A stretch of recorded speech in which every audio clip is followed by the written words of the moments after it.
Hi friends, welcome back to my YouTube channel Vilas maths lab.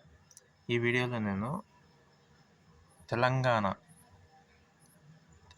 State సిలబస్కి సంబంధించి మనకు progressions అనే టాపిక్లో 6.1లో ఫస్ట్ బిట్ 4 సమ్స్ చేసి చూపిస్తాను. ఈజీగానే ఉంటాయి, చిన్నగా ఉంటాయి. Keep watching.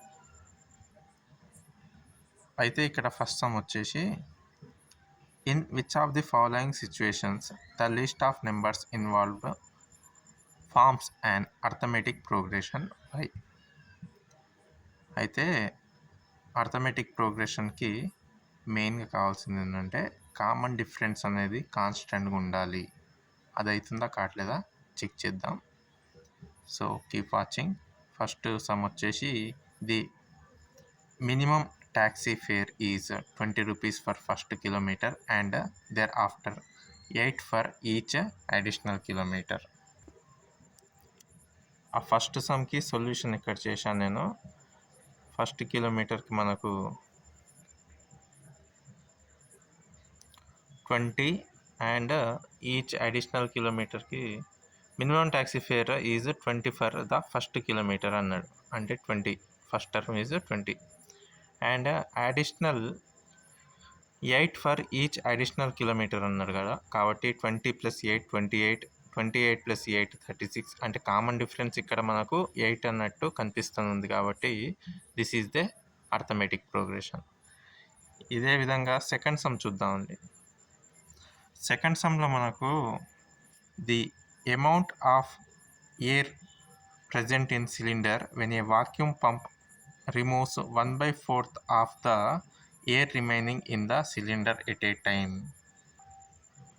అయితే ఈ సమ్లో మనం ఏమనుకోవాలంటే, total air present in a cylinder ఈ 64 యూనిట్స్ అనుకుందాం అండి. అంటే మనకు ఫస్ట్ టర్మ్ 64 యూనిట్స్. 64లో 1/4 ఎంత అండి? 16. కాబట్టి 64 - 16 చేసినట్లయితే 48. ఓకే, సెకండ్ టర్మ్ 48 అన్నట్టు. నెక్స్ట్ 48లో 1/4 term that equal to 48/4 that equal to 12 వస్తుంది. 48 - 12 దట్ ఈక్వల్ టు 36. 36లో మళ్ళీ 1/4 టర్మ్ అంటే 9. 36 - 9 27. అంటే ఇక్కడ కామన్ డిఫరెన్స్ అనేది డిఫరెంట్ ఉంది. ఇక్కడ మనకు 16 వస్తే ఇక్కడ 12 వచ్చింది, ఇక్కడ 9 వచ్చింది. కాబట్టి this is not in AP. ఒకసారి థర్డ్ సమ్ చూడండి. The cost of digging a wall after every meter of digging when it costs 150 for the first meter and rises by 50 for each subsequent meter. అంటే ఇక్కడ common difference అనేది 50 మనకు ఈజీగా కనిపిస్తుంది. కాబట్టి this is follows arithmetic progression. Next fourth sum, the amount of money the amount at the end of the year when 10,000 is deposited at a compound interest 8% per annum. ఈ some చేయాలంటే మనకు compound interest formula తెలిసి ఉండాలి. Simple ఇంట్రెస్ట్కి అయితే year same constant rate అనేది ఉంటుంది. కాకపోతే compound ఇంట్రెస్ట్లో interest 800 అయితే సెకండ్ ఇయర్కి 800కి మళ్ళీ ఇంట్రెస్ట్ పడుతుంది. అంటే ఫస్ట్ ఇయర్ ఉన్న ఇంట్రెస్ట్కి అగైన్ ఇంట్రెస్ట్ పడుతుంది. Compound interest is nothing but interest on interest.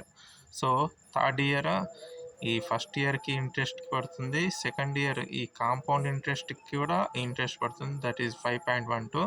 So common difference is not equal for are 3 years. కాబట్టి this is not follows arithmetic progression.